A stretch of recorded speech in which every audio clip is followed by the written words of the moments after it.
BA second year की geography की online कक्षा में आप सबका स्वागत है।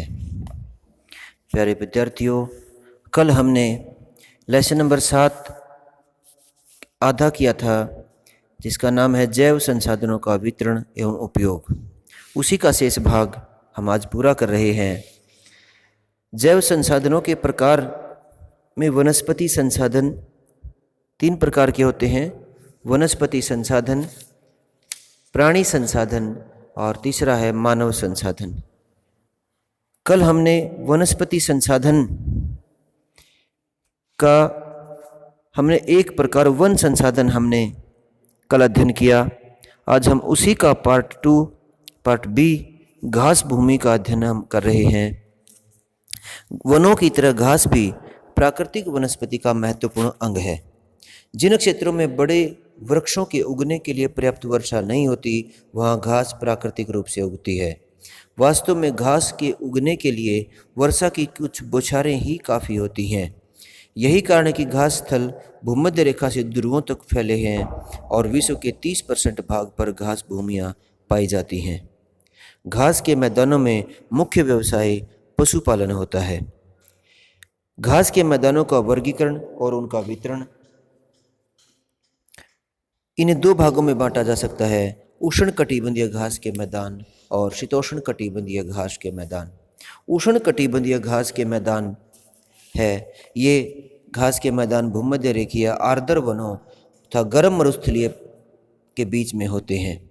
इनका विस्तार भूमध्य रेखीय प्रदेश के उत्तर एवं दक्षिण में 5 डिग्री से 30 डिग्री अक्षांशों के बीच होता है।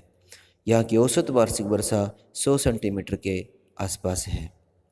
उष्णकटिबंधीय घास के मैदानों को सवाना या घास के मैदान भी कहते हैं। इनको अलग अलग क्षेत्रों में अलग अलग नामों से भी जानते हैं, जैसे ब्राज़ील में कंपास, वेनेजुएला में लानोस, अर्जेंटीना में ग्रान चाको व दक्षिण अफ्रीका में पोर्टलैंड भी हम कहते हैं। उष्णकटिबंधीय घास भूमियाँ कहीं कहीं दूर दूर तक बिखरी होती है। यह मोटी खुरदरी होती है और इसकी ऊंचाई 2 से 3 मीटर तक होती है। जैसे जैसे वर्षा की मात्रा घटती है, इस घास की ऊंचाई भी कम होती जाती है। इसमें पोषक तत्व कम होते हैं और इसमें विशेष तौर से जो पशु चराए जाते हैं उनमें गायें बैल होती हैं, किंतु इनका जो मांस है वो बढ़िया नहीं होता और पशु में दूध की मात्रा भी कम होती है।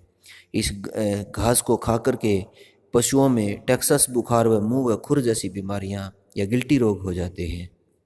शीतोष्ण कटिबंधीय घास के मैदान हैं। ये दोनों गोलार्धों में 30 से 45 डिग्री अक्षांशों के बीच महाद्वीपों के आंतरिक भागों में पाए जाते हैं। ये जहाँ वर्षा की मात्रा 25 से 80 सेंटीमीटर होती है। वर्षा सारा साल होती है। गर्मियों में थोड़ी अधिक होती है। वाष्पीकरण यहाँ कम होता है और यहाँ की घास नरम व पौष्टिक होती है। यहाँ इस घास को खाने वाले पशुओं से मांस और दूध अधिक प्राप्त होता है। ये भी 2 भागों में बांटते हैं: स्टेपीज घास के मैदान, इनकी ऊंचाई 10 से 20 सेंटीमीटर होती है, जहां वर्षा 25 से 50 सेंटीमीटर होती है।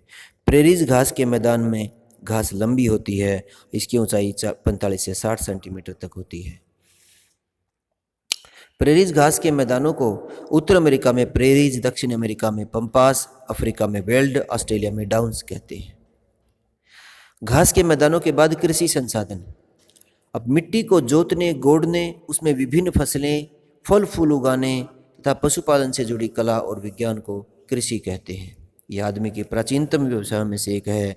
विश्व का 49% तथा विकासशील देशों में 65% जनसंख्या कृषि पर आजीविका प्राप्त करती है। और कृषि में प्रमुख फसलें हैं चावल।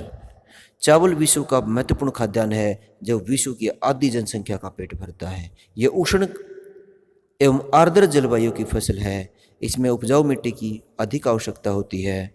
ये मानसूनी एशिया के देशों में अधिक उगता है, जैसे चीन, Bharat, Hind Asia, Vietnam, Bangladesh, Thailand, Myanmar, Japan, Philippines आदि। गेहूँ दूसरा बड़ा खाद्यान्न है, जो प्रोटीन व कार्बोहाइड्रेट्स तथा विटामिनों का सोर्स होता है। ये कम वर्षा वाले इलाकों में भी होता है। चावल के लिए न्यूनतम तथा गेहूँ के लिए अधिकतम वार्षिक वर्षा 100 सेंटीमीटर है।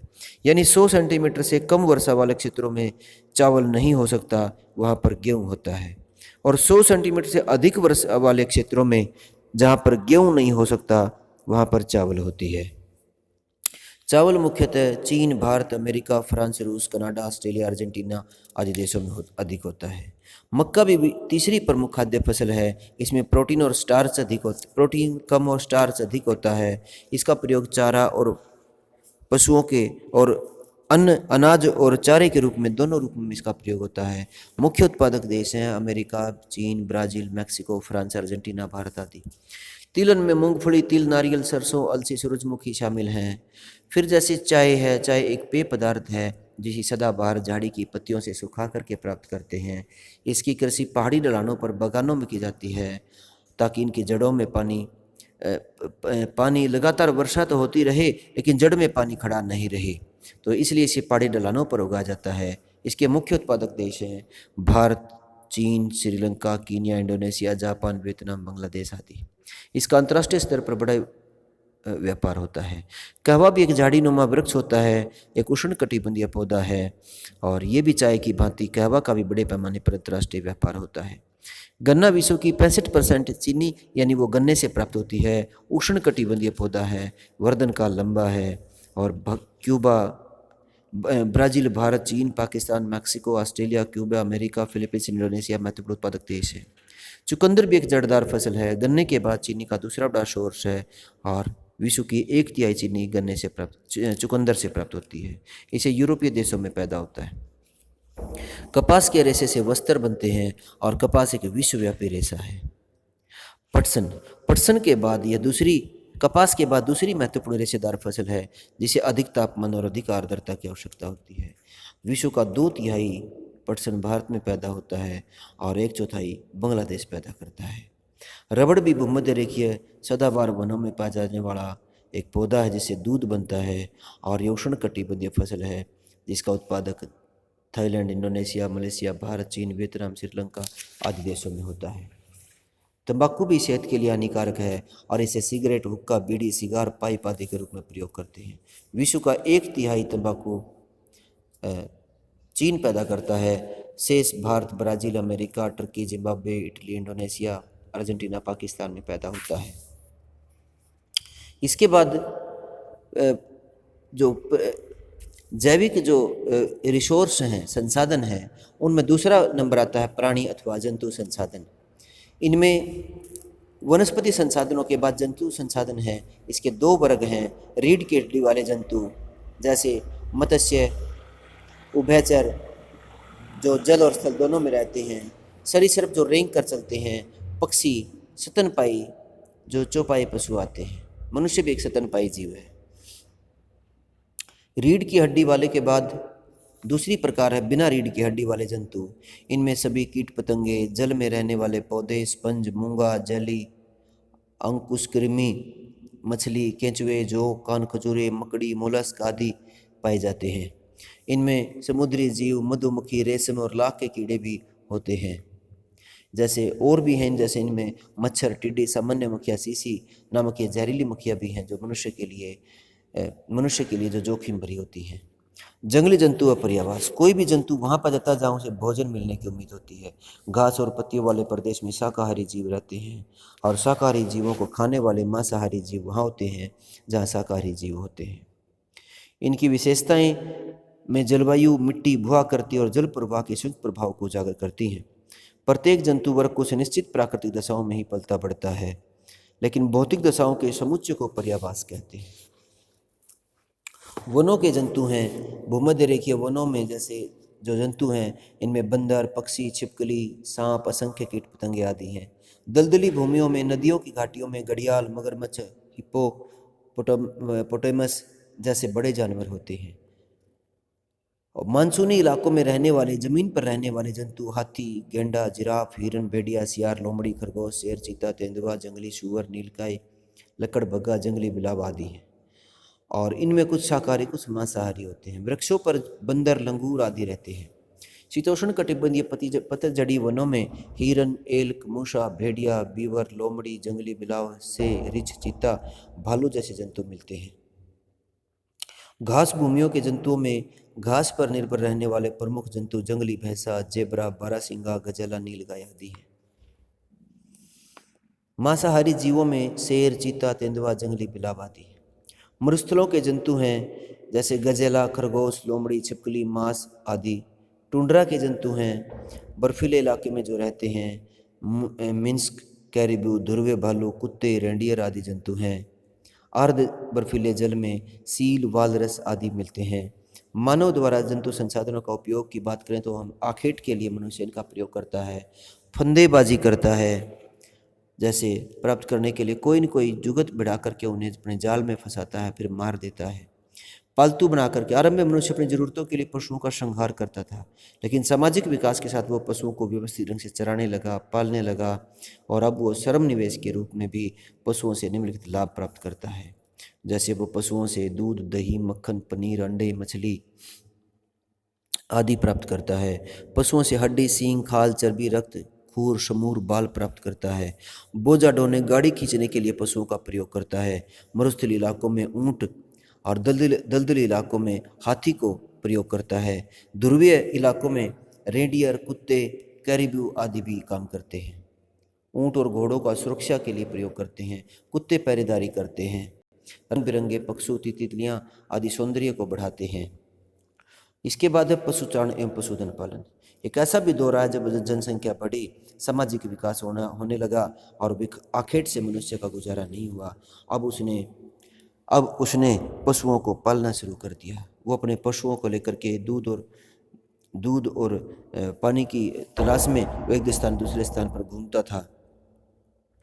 अब यहाँ पर सभ्यता के प्रारंभिक चरणों में ही मनुष्य ने जैविक प्राकृतिक संसाधनों के पालन, प्रजनन और संरक्षण की ओर वो उन्मुख हुआ, और अब वह वैज्ञानिक तरीके से पशुओं को पालने भी लगा था। दो प्रकार का पशुधन पालन था, चलवासी पशुचारण और वाणिज्यिक पशुपालन। चलवासी पशुचारण था जब उसका जीवन स्थायी नहीं था, वो अपने पशुओं को भोजन और चारे की तलाश में लेकर के एक स्थान से दूसरे स्थान पर घूमता रहता था। इसके प्रमुख क्षेत्र थे सहारा का रेगिस्तान, अफ्रीका के पूर्वी तट, प्रायद्वीप, इराक, ईरान, अफगानिस्तान, मंगोलिया, चीन तक फैला हुआ था। दूसरा दक्षिणी सीमांत पर यूरेशिया में टुंड्रा आदि था, और दक्षिणी गोलार्ध में अफ्रीका और मेडागास्कर। चलवासी पशुचारण की विशेषताएं थी, वो चारे की फसल नहीं उगाता था, प्राकृतिक वनस्पति पर निर्भर रहता था, निश्चित चरागाहें नहीं थी, उसका जीवन स्थायी नहीं था, और वो अपने अनेक प्रकार की भोजन, वस्त्र, औजार और यातायात के लिए पशुओं पर निर्भर रहता था। वो केवल गुजारे के लिए पशुओं का प्रयोग करता था और वो उससे व्यापार नहीं करता था। दूसरी जो प्रकार आई, जो चलवासी पशुचारण के बाद दूसरी प्रकार का आया वाणिज्यिक पशुधन पालन। वाणिज्यिक पशुधन पालन अपेक्षाकृत नया व्यवसाय है। इसका प्रचलन आज से लगभग 2 शताब्दी पहले तब शुरू हुआ था जब दूध, मांस, ऊन तथा खालों जैसे पशु उत्पादों की मांग बढ़ गई थी और वो इन्हें बेच करके आय कमाने लगा। इस पद्धति में चाय और जल की तलाश में वो जगह जगह पर भटकना नहीं था। अब उसने स्थायी फार्मों, विस्तृत चरागाहों पर आधुनिक ढंग से पशुओं को पाला, और ये पश्चिमी संस्कृति से प्रभावित है। इसमें पूंजी और तकनीकी ज्ञान का भी भूमिका थी। इसके क्षेत्र थे उत्तर अमेरिका का प्रेरीज, दक्षिण अमेरिका में वेनेजुएला, ब्राजील के पठारी भाग, दक्षिण का वेल्ड, अफ्रीका का वेल्ड क्षेत्र, ऑस्ट्रेलिया, न्यूजीलैंड की घास भूमि, कैस्पियन सागर और अरब सागर के आसपास के क्षेत्र। यहाँ गायें और बैलों की संख्या अधिक होती है। इसके अतिरिक्त भेड़, बकरी और घोड़े भी पाले जाते हैं। ऑस्ट्रेलिया में विश्व की आधी भेड़ें यानी 20 करोड़ भेड़ें पाली जाती हैं, जो दुनिया की उत्तम किस्म की ऊन पैदा करता है। वाणिज्य पशुपालन की विशेषताएं हैं। इनमें पशुओं के प्रजनन, नस्ल सुधार, रोगों की रोकथाम तथा बीमार पशुओं की तरफ ध्यान देते हैं। पशुओं के लिए बड़े बड़े बाड़े बनाए हुए हैं और बाड़ों को कई कांटेदार खंडों में बांट करके घास को पुनः उगने के लिए बारी बारी से पशुओं को उसमें चराया जाता है। यदि प्राकृतिक घास की कमी हो जाए तो चारे की व्यवस्था करते हैं। पशुओं के लिए स्वच्छ जल की व्यवस्था होती है और चारा फसलों की खेती, दूध, मांस, ऊन आदि इसका वैज्ञानिक तरीके से प्रयोग करते हैं। पशु उत्पादों पर कई प्रकार के उद्योग विकसित हुए, जैसे दूध उद्योग भी, जैसे विश्व का 90% दूध गाय से प्राप्त होता है और डेयरी फार्मिंग का प्रमुख उत्पाद दूध होता है। इसके लिए अनुकूल दशाएं हैं। जलवायु, इसके लिए मुख्य जलवायु की बात करें तो ऐसी जलवायु जो शीतोष्ण कटिबंधीय शीतल आर्द्र जलवायु होती है, जहाँ पशु हष्ट पुष्ट रहते हैं, चारा पौष्टिक होता है और अधिक दूध देने वाली गायों के लिए 10 से 17 डिग्री सेल्सियस का तापमान और 50 से 70 सेंटीमीटर वार्षिक वर्षा इसके लिए आदर्श मानी जाती है। पशुओं के लिए स्वच्छ जल की आवश्यकता होती है। रोजाना एक गाय 200 लीटर औसतन पानी पीती है, तो स्वच्छ पानी होना चाहिए। उन्मुक्त चराई, अच्छी उत्तम किस्म की चरागाहें होनी चाहिए। चारे में इनके लिए जई, क्लोवर घास, जड़ कंद वाली फसलें जैसे गाजर व शलजम होती हैं।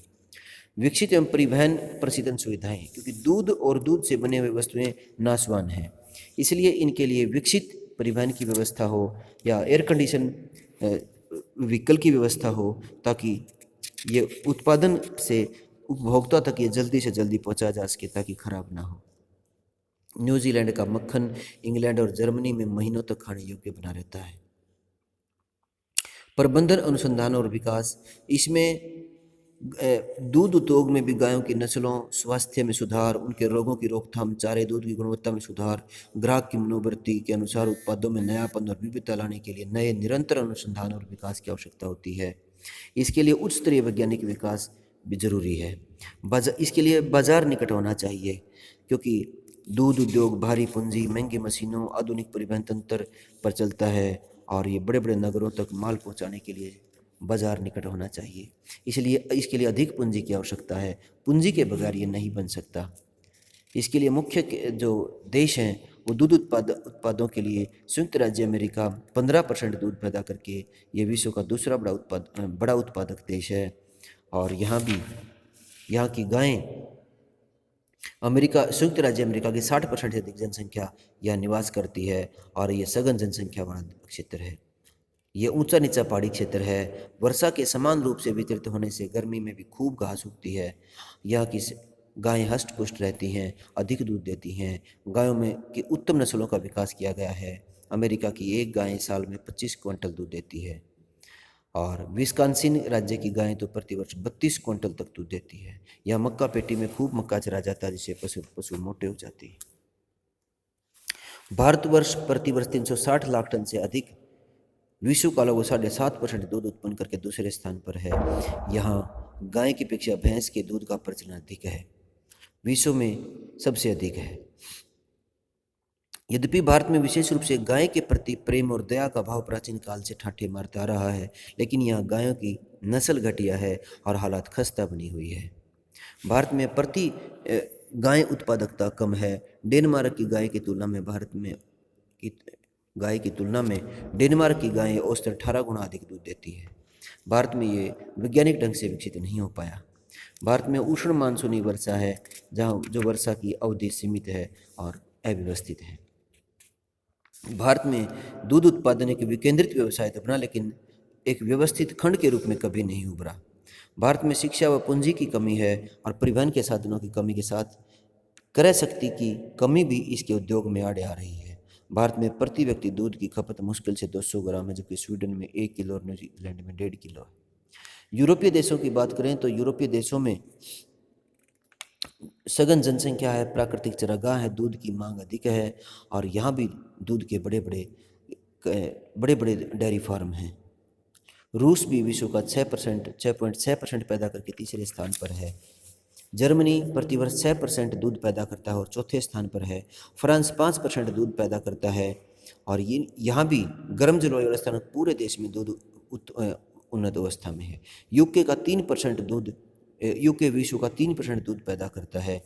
नीदरलैंड में भी दूध चारे की फसलें बहुत बढ़िया हैं और यहाँ भी प्राचीन काल से डच गायें बहुत अधिक दूध देती आ रही हैं और यहाँ से डिब्बाबंद दूध, मक्खन व पनीर का बड़े पैमाने पर निर्यात होता है। डेनमार्क विश्व का सर्वश्रेष्ठ मक्खन निर्माण में माना जाने वाला देश है। ये देश स्वयं में एक विशाल गौशाला है। डेनमार्क अनाज बाहर से मंगवाता है और पशुओं के लिए चारा अपने देश में पैदा करता है। यहाँ आधे से भी अधिक कम दूध का डेनमार्क विश्व के आधे से भी कम प्रतिशत दूध पैदा करता है, लेकिन इस देश की ख्याति दूध की मात्रा के कारण नहीं बल्कि दूध के उत्पादों की अंतर्राष्ट्रीय गुणवत्ता के लिए है। मक्खन बनाने के 1000 से ज़्यादा कारखाने इस देश में हैं। ये एक पहाड़ी देश है, भौगोलिक दशा अनुकूल नहीं है, यहाँ कोयला नहीं है, लोहा नहीं है, जल शक्ति नहीं है, इसलिए यहाँ प्रौद्योगिकी विकास नहीं हो पाया। यहाँ दूध के व्यवसाय सहकारी आधार पर संगठित है और यहाँ के दूध का 80% मक्खन बनाने में, 10% पनीर बनाने में उपयोग करते हैं। न्यूजीलैंड भी पहाड़ी इलाका जहाँ पर खेती नहीं होती, यहाँ भी दूध में उन्नति हुई है। ऑस्ट्रेलिया भी 2% दूध पैदा करता है। दूध के उत्पाद हैं दूध पाउडर, मक्खन, पनीर आदि। इसके बाद मांस उद्योग है। मांस उद्योग पशुओं पर आधारित मनुष्य का दूसरा महत्वपूर्ण व्यवसाय है और दुनिया में मांस देने वाले पशु यूं तो बहुत सारे हैं, लेकिन भेड़, सूअर, बकरी से 90% जो मांस प्राप्त किया जाता है। और मुख्य देश हैं न्यूजीलैंड, अर्जेंटीना, ऑस्ट्रेलिया। भेड़ बकरी का मांस की अगर बात करें तो 90% भेड़ों से व 10% बाकी बकरियों से मांस प्राप्त होता है। ऊन के लिए पाले जाने वाली भेड़ें अलग हैं और मांस के लिए अलग हैं, क्योंकि जिस भेड़ की ऊन अच्छी होती है उसका मांस अच्छा नहीं होता और जिसका मांस अच्छा होता है उसकी ऊन अच्छी नहीं मानी जाती। भेड़ मांस का विश्व वितरण है। एशियाई देशों में चीन सबसे ज़्यादा यानी 20.3% मांस पैदा करके प्रथम स्थान पर है।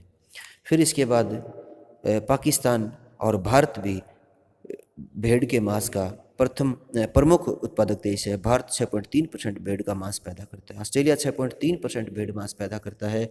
न्यूजीलैंड 4.4%। यूरोपीय देशों में भी मांस के लिए अधिक मात्रा में भेड़ें पाली जाती हैं और यहाँ भेड़ पालने के लिए अनुकूल दशाएं विद्यमान हैं। स्पेन, इटली, यूनान और यूगोस्लाविया में भी भेड़ पाली जाती हैं। उत्तर अमेरिका भी विश्व का 1.3% भेड़ मांस पैदा करता है। इसके बाद बकरी का मांस है। बकरी का शरीर भेड़ की अपेक्षा मजबूत होता है। विश्व की सबसे ज़्यादा बकरियां भारत में हैं। अंतर्राष्ट्रीय व्यापार की बात करें तो मटन के मुख्य निर्यातक देश हैं ऑस्ट्रेलिया, न्यूजीलैंड, अर्जेंटीना, अफ्रीका, संयुक्त राज्य अमेरिका आदि। सूअर के मांस को पोर्क बोलते हैं और सूअर को मांस के लिए पाला जाता है। इसकी चर्बी को लोड बोलते हैं। इसके लिए चीन विश्व का सबसे अधिक सूअर का मांस पैदा करने वाला देश है और संयुक्त राज्य अमेरिका भी 9.5% सूअर का मांस पैदा करता है। इसके बाद यूरोपीय देशों में भी 4.2% सूअर का मांस पैदा होता है। अंतर्राष्ट्रीय व्यापार की बात करें तो विश्व में हर साल 30 करोड़ सूअरों का निर्यात होता है। इनमें से अकेला चीन 8.5 करोड़ सूअर निर्यात करता है। ऊन की बात करें तो ये पशुओं के बालों से प्राप्त होती है, जिसमें भेड़, बकरी, ऊँट, याक, लामा आदि प्रमुख हैं। विश्व की 90% ऊन भेड़ों से प्राप्त की जाती है। ऊन के लिए भेड़ों के लिए भी वही जलवायु है जो बकरी के लिए है। उत्तम किस्म की ऊन देने वाली भेड़ों में मेरिनो ऊन, क्रॉस ब्रीड ऊन, कारपेट ऊन आदि होती है। ऑस्ट्रेलिया विश्व की 30% ऊन पैदा करके प्रथम स्थान पर है। चीन 11.8% ऊन पैदा करता है। न्यूजीलैंड 9.5% ऊन पैदा करता है और यूरोपीय देश यूके में ऊन के भेड़ पालन का व्यवसाय भी विकसित है। आयरलैंड, यूक्रेन, स्पेन, फ्रांस आदि देशों में भी ऊन का उत्पादन होता है। अफ्रीकी देश भी ऊन का 2.4% पैदा करते हैं। यहाँ की मेरिनो भेड़ में मिलता है और मेरिनो भेड़ों यहाँ अधिकतर कारू के शुष्क प्रांत पर मिलती हैं। अंतर्राष्ट्रीय व्यापार की बात करें देश में जिस ऊन का बड़े पैमाने पर अंतर्राष्ट्रीय व्यापार होता है, उस ऊन का अधिकांश निर्यात दक्षिणी गोलार्ध के शीतोष्ण कटिबंधीय इलाकों में अधिक होता है। प्रमुख निर्यातक देश हैं ऑस्ट्रेलिया, न्यूजीलैंड, अर्जेंटीना, दक्षिण अफ्रीका, यूरुग्वे आदि हैं। भारत, ईरान, अर्जेंटीना तथा पाकिस्तान घटिया किस्म की कारपेट ऊन का निर्यात करते हैं और मुख्य आयातक देश हैं यूरोप, उत्तर अमेरिकी औद्योगिक देश आदि। धन्यवाद।